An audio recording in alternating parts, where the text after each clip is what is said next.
What's up guys, welcome to your 12th After Effects tutorial, and in this tutorial I'm going to be teaching you how to hold keyframes and also how to even out your animation path really easily.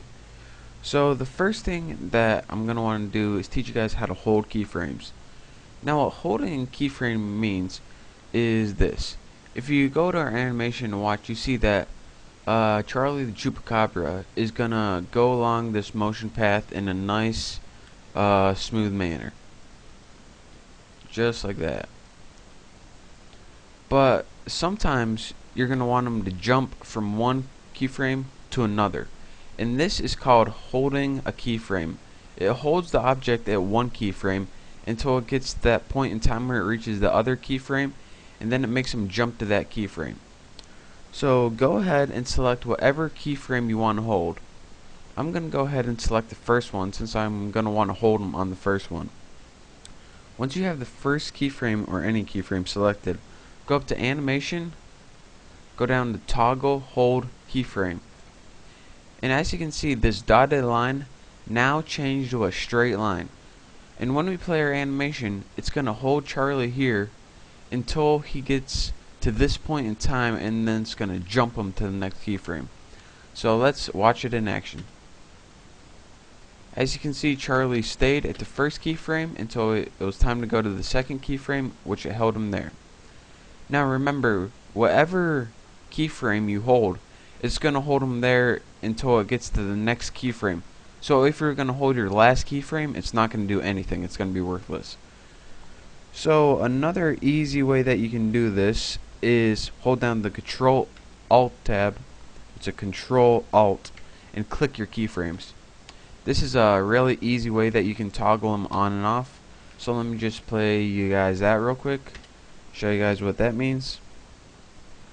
As you can see, he automatically jumps from one keyframe to the other while keeping his other animation properties. So let's change that back to normal, and I want to show you guys the next thing I wanted to go over today, and that's called roving keyframes, or what I call it, evening out the speed of your animation. Now once you have a huge motion path, you can see that it can be a pain that all of these speeds are different. For example, this one goes slower and this one goes real fast. Now I could try to adjust those by hand in the graphical editor, but there's a lot easier way to do this.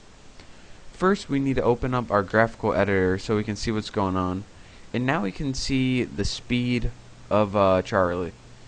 First he's going kind of slow and then he's going kind of fast. Now if we have a huge path, then it can be kind of a pain to even all these out, so here's a shortcut. Go ahead and make sure that your position is selected, and once you click this it'll select all your keyframes. Then you want to go down to the triangle right here and you want to click Rove Across Time. Now before I click this, take note of how close these dots are and how far away these dots are right here. When you click a Rove Across Time, you can see all your dots are evened out, and now when we play our animation, Charlie goes at a nice constant speed throughout the whole animation. Just what we wanted. And again, you can see it graphically here that instead of two different speeds in your graph, you now have one constant speed. And this is very useful when you have a huge motion graph with a bunch of keyframes. Then you can just press this little triangle, press Rove Across Time, and this will make your animation remain a constant speed. So if you tried anything else before, I just wanted to show you guys that. It's a lot easier way. So thank you guys for watching, and I will see you next time.